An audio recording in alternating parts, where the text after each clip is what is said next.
Next is reaction with acids.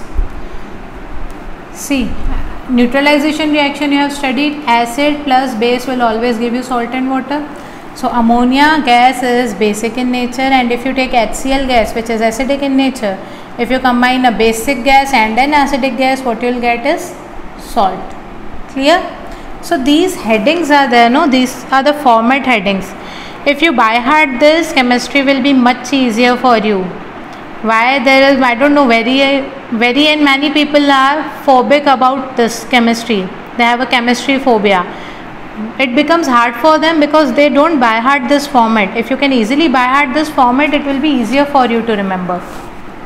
Then the next one here is, like here only we took the gases, and if we take the direct acids and the direct base, in spite of ammonia gas, if I take ammonium hydroxide, okay, when ammonium hydroxide is combined with HCl, like here I will take NH4OH as a base. I told you because it is having hydroxyl ion, it is a base. Ammonium hydroxide is a base, and when it is combined with an acid HCl, this plus and minus will interchange. So this plus will combine with this minus, H and OH will give you H2O, and this plus will combine with this minus. So NH4 1 plus and Cl 1 minus will give you NH4Cl. Clear with it? So this is in this itself, reaction with acids. This will come under the reaction with acids heading only. Then fourth one is reaction with soluble metal salts. Okay. So whenever ammonium hydroxide is reacting with soluble metallic salts, these salts must be soluble, okay, and they are metallic.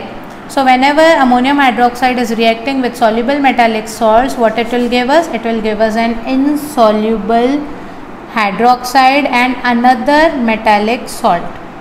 Clear? Sorry, another ammonium salt it will give us, and it will give us a metallic hydroxide. This is the detailed chapter for you in chapter 4. In chapter 4 you will go through this in very detailed manner. For now I am simply taking one example for it. Like I will take here what I told you, you need to have a soluble metallic salt. So suppose I am taking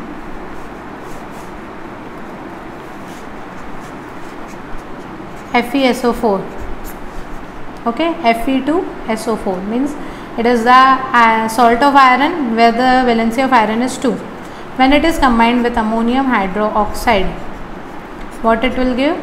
This is 2 plus 2 minus 1 plus 1 minus. So you combine. Now this plus will go with this minus, so you will get FeOH twice.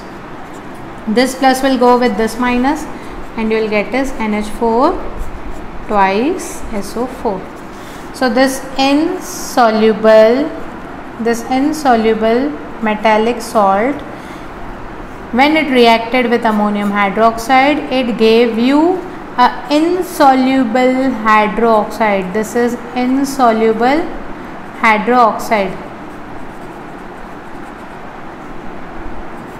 You must remember its color, okay? When the valency of iron is 2, it is dirty green color, and when the valency of iron is 3, it will be reddish brown color.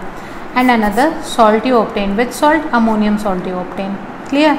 So here the colors are specified very clearly. You can see in this table. Dirty green for Fe2 plus, Fe3 plus is reddish brown color, FeOH twice dirty green, FeOH thrice reddish brown, lead hydroxide white, zinc hydroxide white, gelatinous, cupric hydroxide is pale blue. Clear? You just go through it, and when I will take your chapter 4, I will teach you all this in very detailed manner.